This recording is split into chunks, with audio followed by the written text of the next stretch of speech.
where are people getting their information from? Well, I think that it used to be very, very difficult for these enterprise vendors to find the people, their customers, their prospective customers, and so the technology press in particular was very much funded by the amount of money that it cost to find prospects, and so because the enterprise press had these subscription lists of people that were in the market for enterprise technology, then there was a huge profit margin that came from that came from the money that the vendors were prepared to spend, which funded very, very good journalism, funded in-depth journalism. And I think you've seen a similar thing actually happening in the mainstream press, where the margins have tightened down, and you just can't afford to pay for really good investigative journalism nowadays. So coming back to the technology press, the fact that now if you have a good website, a good vendor website, a good Google or let's say Bing, it doesn't really matter what the search platform is, but if you've got a good search ad campaign, then people who are looking for stuff can find you. And therefore there isn't this margin opportunity for the technology publications as websites to actually fund the very detailed, knowledgeable writing that we used to see in the technology press. And there is a bit of a challenge here. This is another industry, the technology publishing industry has got to transform itself and find a new way of being viable and providing that service in the new web-based world. What about analysts? Are analysts becoming the new media, or are they? It seems like some grasp the changes that are happening on the consumer side, but some have trouble bridging that gap of what's happening in the consumer world and how it's penetrating the enterprise now. What's going on in the analyst world? Well, I think the analyst world is going to have the same kind of problem. I think that it's going to be more and more difficult for the classical analyst model to survive. But I don't think we've seen much of that happening yet. I think that's something for the future. But I think that there was a time when the analysts were probably seen as being on the side of the buyers. I think that we've got to the point where a lot of the revenue that analysts generate is generated from vendors, and that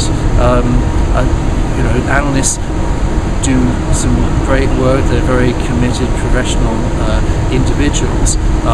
But obviously, if the vendors are paying them to do things, then the vendors are the people who are getting the face time, and that inevitably impinges on the amount of knowledge that they've got, and again the margin pressures make it difficult for them to do the really independent research and have enough time to do that.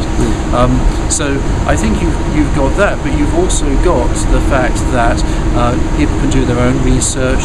It's much easier for independent analysts to come along and become specialists in an area and provide services and advice without needing the infrastructure of a big head office and a sales team and so on. And so I think you've got those various challenges. I think the other thing that we've seen in the analysts is that there's a lot of benefit from telling the customer what they want to hear.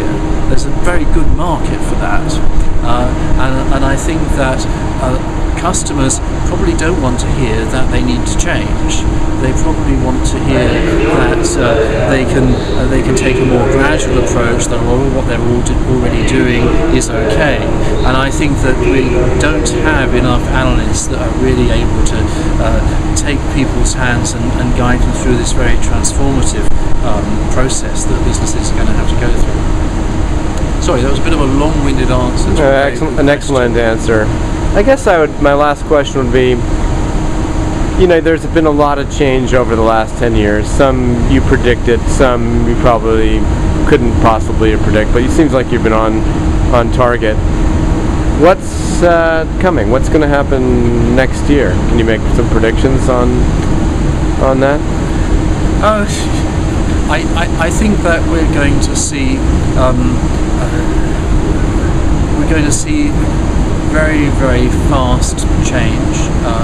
I think we're going to see some surprising upsets of traditional industries starting to be overtaken. It's very interesting to see what's happening to the banking industry at the moment.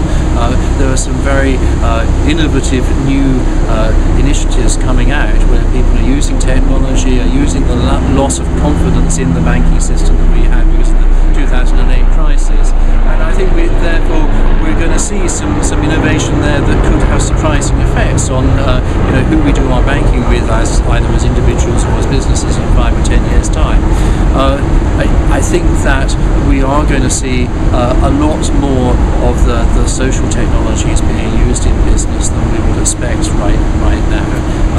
But at the same time, a lot of companies are still just getting into the cloud and just putting a toe in the water. So the mainstream, I think, is still going to be adjusting to the cloud, and there will be some instances of people getting it wrong, and there will be bad stories as well as good stories. Do these enterprise vendors, the big ones, they have a chance of staying as nimble as they need to be in this world of change? I think it's very, very challenging for them. And you know what usually happens when you have emerging technologies? I've seen this through several different evolutions of technology. What happens is that some new wave comes along.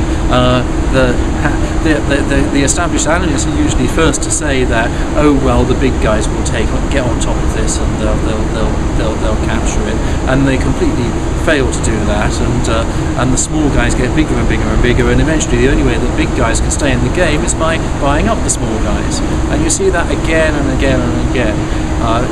If you really want to get on top of these waves, I think that you need to actually look at what the small emerging vendors are doing and take with a very large grain of salt what the big established vendors are telling you is going on. Mm-hmm. But even if the big vendors acquire the smaller vendors that are more nimble, aren't they just assimilated into the Borg and kind of lose that nimbleness, or what happens then?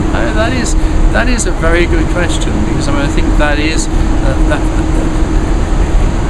the timing of the acquisition, the spirit in which it's made, the quality of the acquisition target are all factors in how successful or not that strategy is going to be.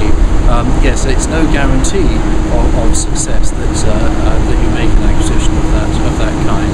But ultimately, I think the new model gains more momentum, it gains more substance, and it gradually becomes powerful enough to overcome the old model. Last question, because you inspired one more thought. As the consumer technology does penetrate the enterprise, what happens? What's the dynamic that happens in the enterprise space with individual contributors, with top-down management versus bottoms-up? What's the dynamic that will happen in the enterprise or in any company? Well, I think it's helpful not to call it consumer technology, which I think has got a whole lot of baggage associated with the term. I think it's more a case of thinking about it being much more individual focused or individual centric, and I think that